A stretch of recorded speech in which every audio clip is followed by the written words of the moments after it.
plays off of some of the players, so we're doing that a little bit. It'd be good to get down to the stadium tomorrow. Some of the rookies have never seen it really, so it'd be good to get down there and do some work in there.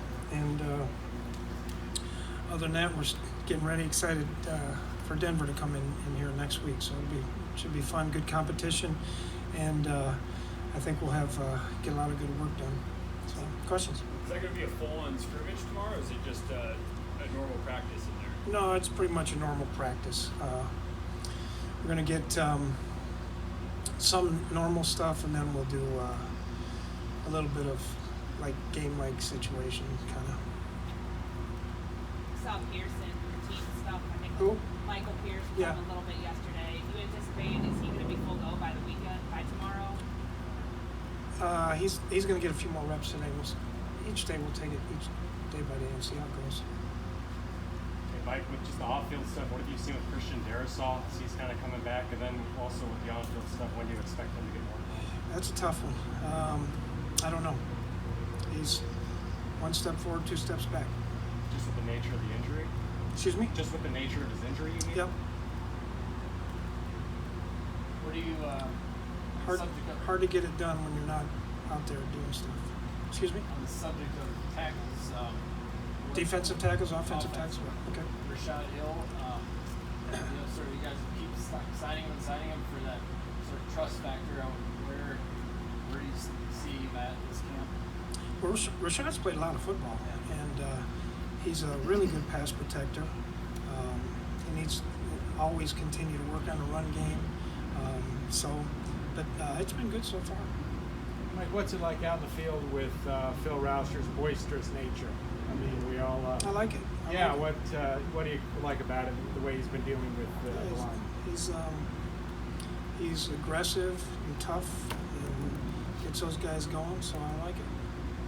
Just to clarify with Darrisaw, was there a setback recently that you're talking about? It's just nagging all the time, kind of like you guys are to me. That was a good one, wasn't it? Mike, when it comes to Kendricks and Barr, obviously we've asked you, we've nagged you a million times to answer questions about that. But I guess how unique is it to have that relationship that's lasted so long for those players? It just doesn't happen a whole lot in the NFL. Yeah. You guys that good stadium. Yeah, it really doesn't. They're really two great kids that love football. I think they like being around each other. They like hanging with each other, but they communicate so well. I think Eric talks about being able to pass things off, and his job in coverage is probably a little bit harder than Anthony's or the other, the middle linebacker. But they just communicated so well, and they're both really, really smart. Barr usually handles most of the getting lined up, and Kendricks just, he likes to see ball, get ball. Coach, you talked about how you've adapted during your coaching tenure. Does that adaptation kind of happen with the players wanting to sit out and maybe take a couple of days off? Has that changed in your tenure as well? Or guys taking a break? I mean, it's always been a little bit of, the older guys get a break here and there. This week 6 days in a row, so it's a pretty good stretch for some of the older guys, So we just kind of try to take care of them. They're pros, so like Peterson and Harrison Smith yesterday, and I think Rashad sat out yesterday as well. So we're just trying to take care of them, keep them fresh. It's like I told him, it's a 17-game season. Thielen, we kept him out yesterday because he's his worst own enemy. He's gonna get out here and go crazy every day.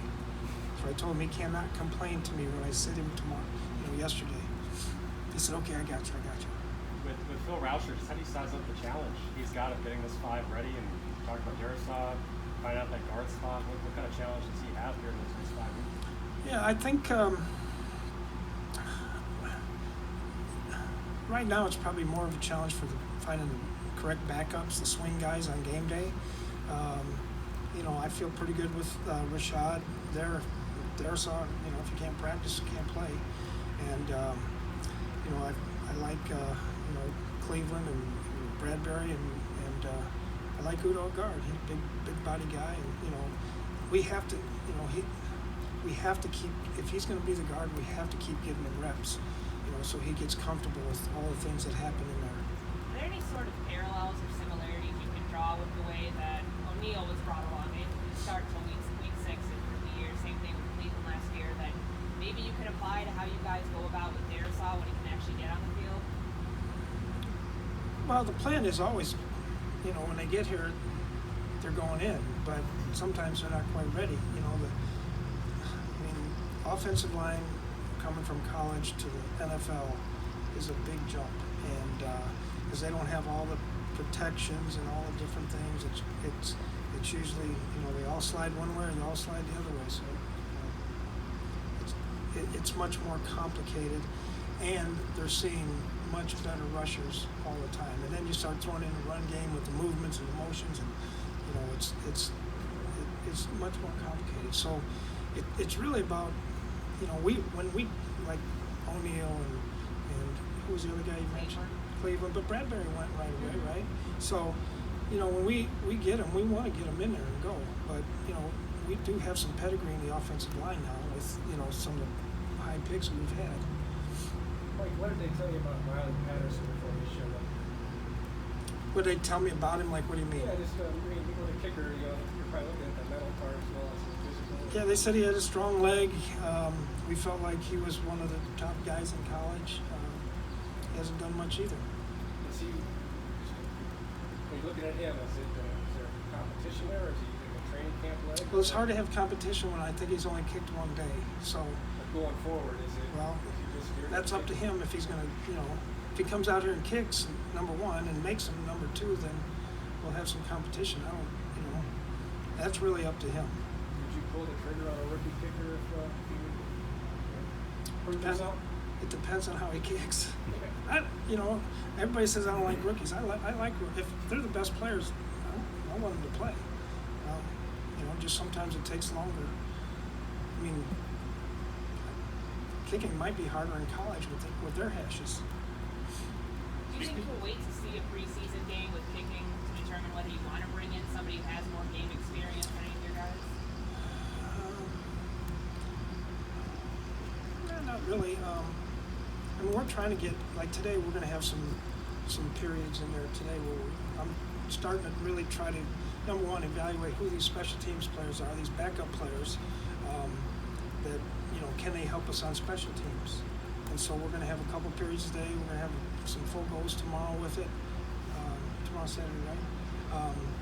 Tomorrow at the stadium. And then we're going to continue to do this. Maybe a lot less drills and a lot more action.